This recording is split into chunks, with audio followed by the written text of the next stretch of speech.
তো ফ্রেন্ড, আবারও তোমাদের সামনে ছোট্ট একটি মিনি ব্লগ নিয়ে চলে এলাম। তো তোমরা তো দেখলে সকালে আমি গেছিলাম সেন্টারে, আজকে আমার ভ্যাকসিন ছিল। তো তোমরা অনেকেই জিজ্ঞাসা করছো, বোন তোমার কত মাস চলছে।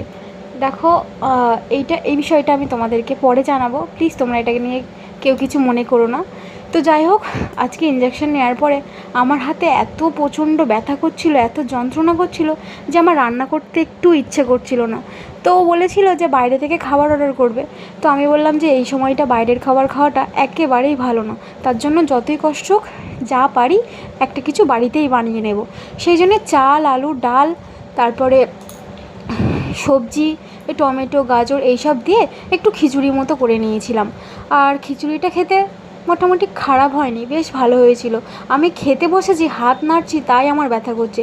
যখন ইঞ্জেকশনটা প্রথম দেয় তখন কিন্তু আমার এতটা ব্যথা করেনি, আস্তে আস্তে ব্যথাটা আরও বাড়ছে, জানি না রাতের দিকে কি হবে।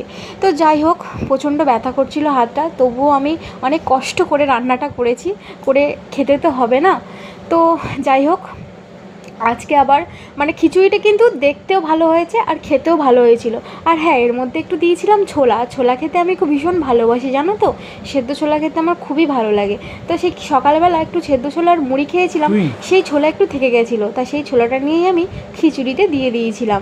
আর এখানে তারপর খাওয়ার পরে ওই প্রায় 20 মিনিট পরে আমি একটা আপেল নিয়ে বসেছি।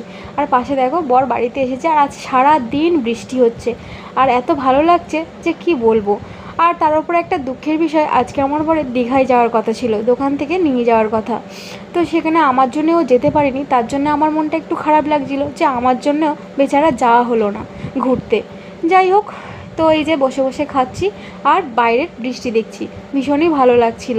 তো ওকে আমি বললাম যে মন খারাপ, আমি ওকে বলেছিলাম যে তুমি যাও, আমার কোনো অসুবিধা হবে না, কিন্তু ও যেতে চাইলো না। বললো যে না, তোমাকে একা ফেলে আর এই অবস্থাতে আমার যাওয়াটা ঠিক হবে না, ওই জন্যই যেতে চাইলো না। আমি বারবার করে বলেছিলাম। তো যাই হোক, কী আর করা যাবে, সমস্যার সমাধান তো অবশ্যই করতে হবে। তো এখানে ওরও মনটা একটু খারাপ ছিল, কিন্তু কী আর করা যাবে, বসে বসে বাবু আপেল খাচ্ছে আর বাইরের বৃষ্টি দেখছে। তোমাদের একটু বাইরের ওয়েদারটা দেখাই, দেখো কত সুন্দর লাগছে, দেখেছো? ভীষণ সুন্দর লাগছে না? তো চলো ভিডিওটা এখানেই শেষ করি, কেমন লাগলো অবশ্যই জানিও। টাটা।